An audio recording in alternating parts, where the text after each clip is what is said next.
Railway joint action committee తరఫున ఈ 2015 dairy ఆవిష్కరణకు వచ్చిన పెద్దలందరికీ, ముఖ్యంగా అధ్యక్షులు ముత్తయ్యకు, మిగతా కార్మిక లోకానికి అందరికీ హృదయపూర్వక అభినందనలు తెలుపుతున్నాను.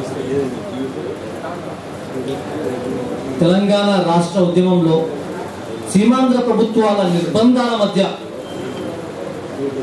అటువంటి నిర్బంధాలలో కూడా ఉద్యోగాన్ని కూడా బేఖాతరు చేసి సంఘటితంగా తెలంగాణ ఉద్యమంలో ముందు భాగం నిలిచిన రైల్వే జేఏసీ మిత్రులకు ముఖ్యంగా అభినందనలు తెలుపుతున్నాను.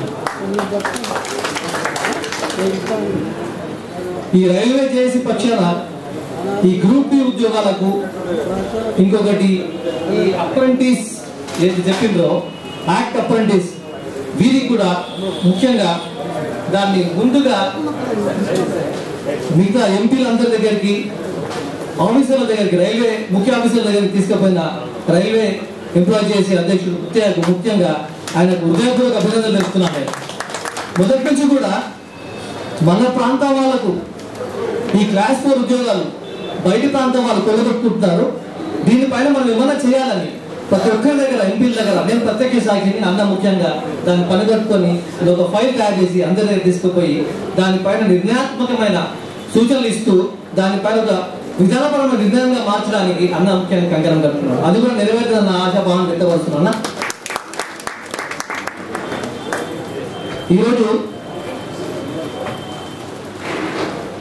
ఎన్నో ప్రణాళికలు మన కేంద్ర రాష్ట్ర ప్రభుత్వం తరఫు నుంచి మన హోమ్ మినిస్టర్ గారు ఈరోజు చెప్పారు. అన్ని ప్రణాళికలు 7 నెలల వ్యవధిలో ఎన్నో ప్రణాళికలు, సామాజికబద్ధమైన ప్రణాళికలు, సోషల్ వెల్ఫేర్ స్కీమ్స్ అన్ని వాళ్ళు చాలా చెప్పారు.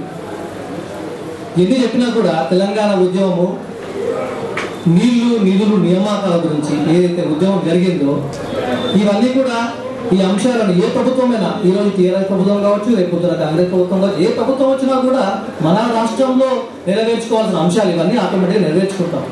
కానీ విద్యాపరమైన, వైద్యపరమైన మౌలిక అంశాలను విస్మరిస్తే, వాటిపైన నిర్ణయాత్మకమైన మార్పులు కనుక, సమూల మార్పులు చేకూర్చలేకపోయి ఉంటే మనం తెలంగాణ తెచ్చుకున్నా కూడా దానికి అర్థం ఉండదు. తప్పకుండా ఈ మౌలిక అంశాలైన విద్య,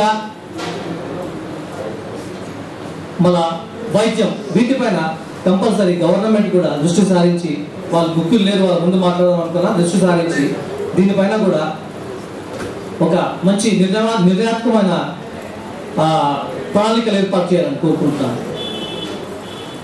ఇలా లేట్ అయిపోయింది చాలా వరకు, మిగతా పెద్దలు మాట్లాడలేదు కానీ థ్యాంక్ యూ వెరీ మచ్.